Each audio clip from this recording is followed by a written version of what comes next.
Okay guys, so we're going to kick the session off today. As we spoke about last week, we were talking about getting the foundation right for jumping left, jumping right, and trying to mimic the movements you make when you're skiing. We said last week as well, we do a lot of work in this in the summer. So the points that we usually work on the summer courses at the Monrev, we're going to just go over a bit today.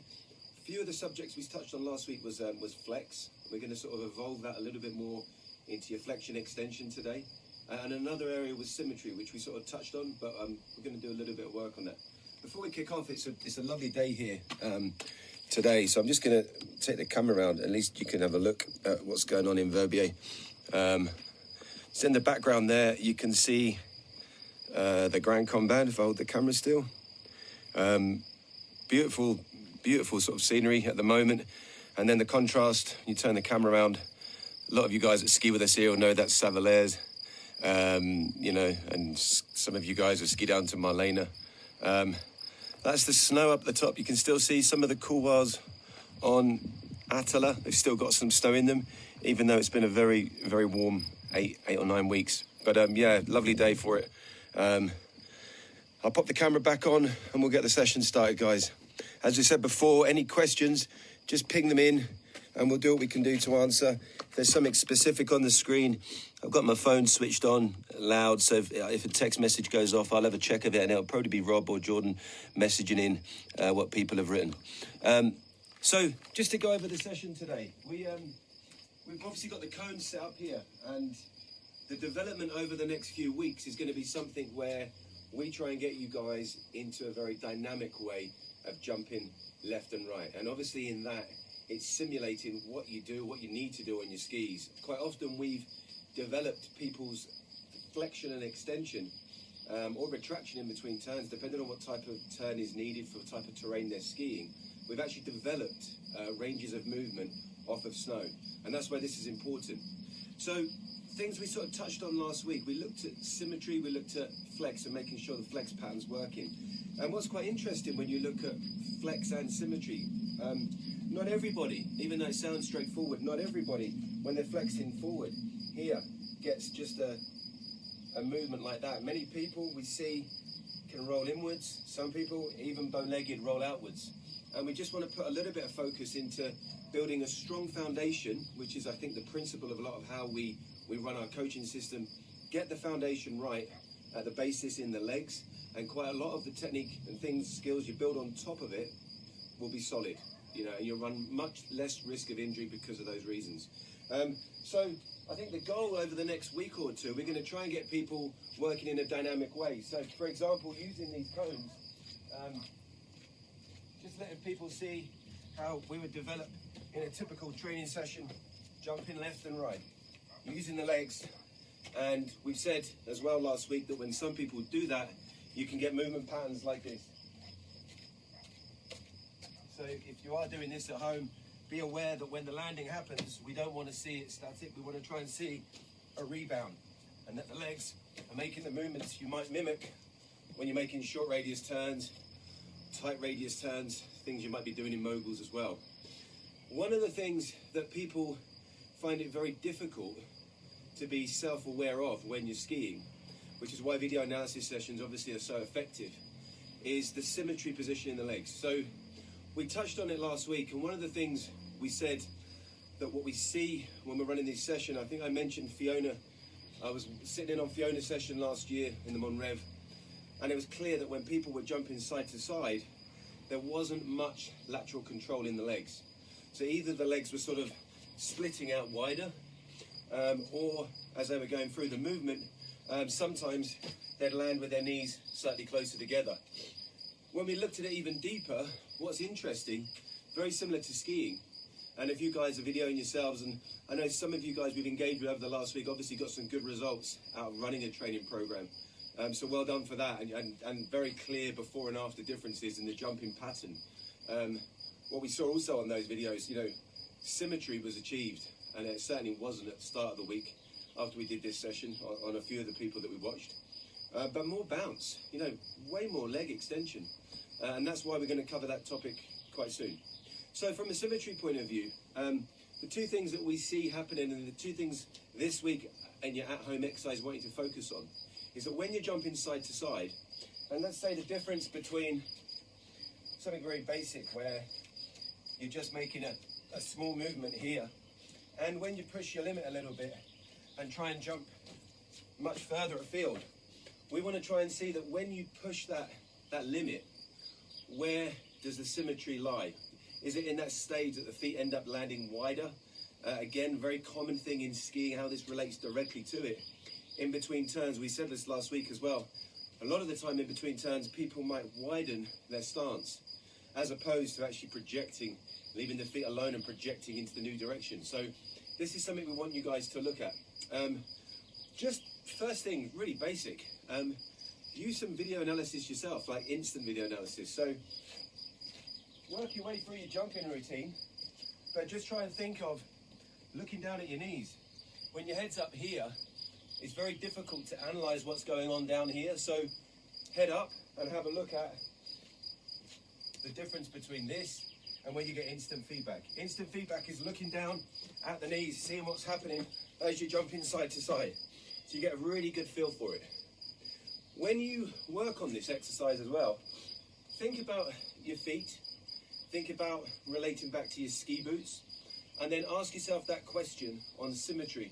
And we spoke about this when I think it was week 2, maybe week 1, week 2, when Alex got involved, Colin got involved. The great boot fairs we got in the UK were coming in with questions. And since then, a lot of people have questioned their ski boots. So it's not like ski boots are always going to be perfect. Quite a lot of the time, from a symmetry point of view, they're not always.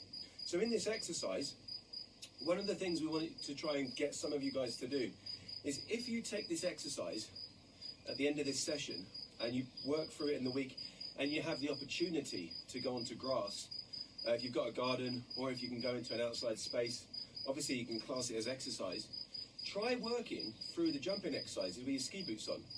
So that might sound ridiculous, and actually you'll probably, if you are in a public place, you'll probably get a lot of odd looks off people. But the reality of it is, it's a great way to really feel yourself in your boots. You know, what better exercise could you try and get from actually jumping in your boots, jumping side to side and feeling how they work for you. So that's one thing just to talk about from a point of view of how the setup is on your skis. So two things. One, use your eyesight, your visual video analysis for when you're jumping side to side to see what your knees do.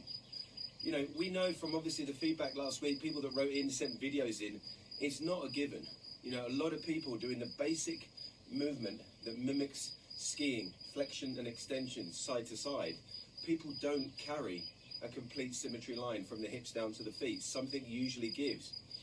So that's where we can start to think about switching smaller muscle groups on, stabilizing it, making sure that when you set up in your trainers, you're like, am I set up in my footwear and can I feel my arch rolling in? Or have I got a footbed that supports my arch? I was talking to Alex about this, who, you know, she often goes away and works with people. Doesn't make them exactly the same footbed that goes into their ski boot, because it has a different stability part onto the back of the footbed, like we showed you back on that webinar on week 2. But what she will do is make a very similar footbed, obviously a little bit more flexibility in it because it's going into a running shoe, a walking shoe, a hiking shoe. But that's a really good point to check. So something as basic as looking down at your footwear, and we encourage people, you know, to try and think about, if you're going to mimic ski turns, get yourself set up in a way that does have all the right components working for you. And there's no point in trying to jump and develop this over the weeks that we're going to be doing it if your footwear and your foot is not supporting you, okay? Simple rolling in of the ankle is going to break symmetry. So that's just sort of starting from the foundation, building it upwards. As we said, ski boots, a lot of you guys have questioned your ski boots. A lot of people have had ski boots tweaked. I know some people have been to see people already in the UK, you know, changing things, looking at footbeds and actually getting the upper cuff adjusted. So great exercise, at-home exercise, put your ski boots on and get out and find a bit of space on the grass. You don't want to be doing this on concrete, obviously, like this, because it'll damage your ski boots, but on grass.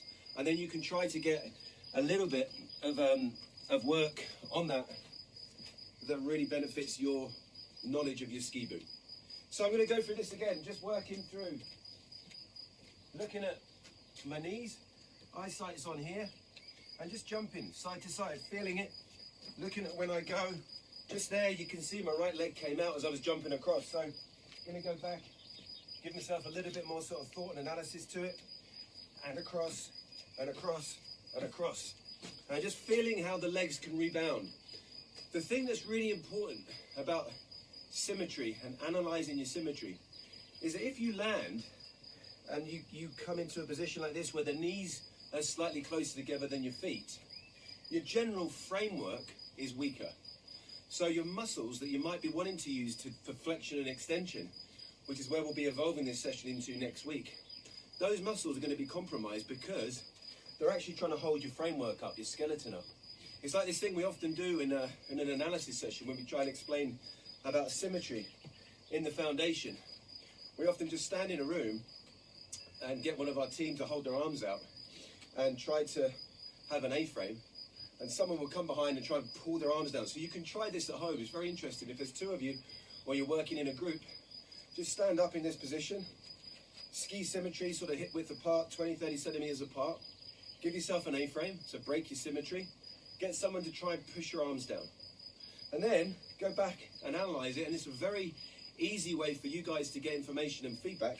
Back into your position, get your symmetry stance, get them to put the same amount of pressure, trying to pull your arms down, and you'll find that you're a lot more powerful in resisting because your skeleton and your framework set up correctly. So obviously, you know, it's of paramount importance to us because we see it's a sport where you're trying to control two skis, so this is also something where studying your symmetry, and as I said before, whether your feet split wider apart or whether your knees collapse in or whether it's a combination of the both. I think it was on week 2's video. Rob will probably repost that just to sort of jog your memory. Like I say, Jordan's already placed this stuff on the website, very explainable pages of information for you to read through that'll really help you with that. So another go, just looking at the symmetry. Jumping from side to side here.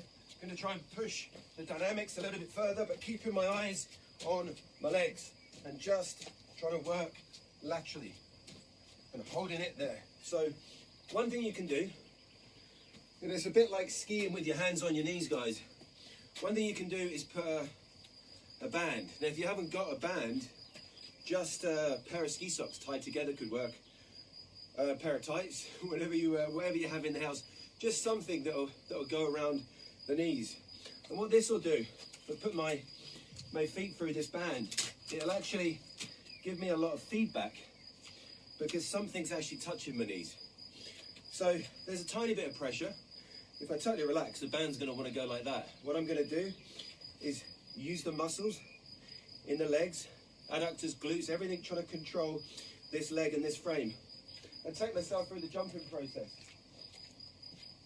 So rather than letting it just collapse, I'm going to work across and try and really hold the band out to try and get symmetry in the legs. So that's a very easy exercise that for a lot of you at home, you'll try this the first time and you'll really pick up on the idea of where your knees are at in relation to your ball and socket joint and your foot, and be able to control and monitor it. You might make big adjustments, you might make very slight adjustments, but one thing's for sure, your awareness will be massively raised and increased to a benefit of keeping symmetry. Just going to try it one more time. Just working side to side. So looking down at my knees, not going to let them collapse. Keeping a bit of tension on the band, jumping side to side. And in doing that, that's allowing me, rather than landing in a position like we saw in some of the videos where the framework's collapsed in, it's allowing me to get a much better extension off and into the new direction, which is obviously what this is simulating. So I think if you guys can think about that, very simple, just a TheraBand, a little bit of tension, really helps. You can also put the band around the feet. So that's another area where if you're a person that knows that you're in some sort of non-symmetrical stance, whether it's the feet coming wider or knees dropping in, if it's the feet coming wider, You can put a band around your feet on its own, or you can use both. Put the band around the feet and the knees, and you'll get a huge amount of feedback. So there's some really interesting points that before we move on to dynamics, and as we move on with the next session, we're going to make sure this foundation's working. So, you know, first of all, we talked about flex and extension. Obviously, when you're jumping, guys, make sure you're not dropping down with your backside too low. Try and make it a very similar position to what you do with your ski and flex through the middle.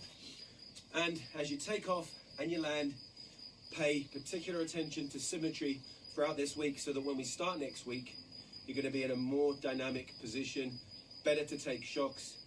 As we know, if the knee is at an A-frame angle, it's not going to always be great for the knee joint itself. So let's try and get all this symmetry tidied up over the week. If you can, if you have your ski boots with you, put your ski boots on. Couldn't recommend that more. Get across on the grass and just start jumping side to side and see what happens. You may find that you develop something in your ski boot that you didn't even have when you were skiing. Okay, guys, so this is going to increase your range of movement and really polish up your foundation. Get your foundation working, get your legs in the right position for you. That's all for this week, guys. What we'll do is we'll leave you with this.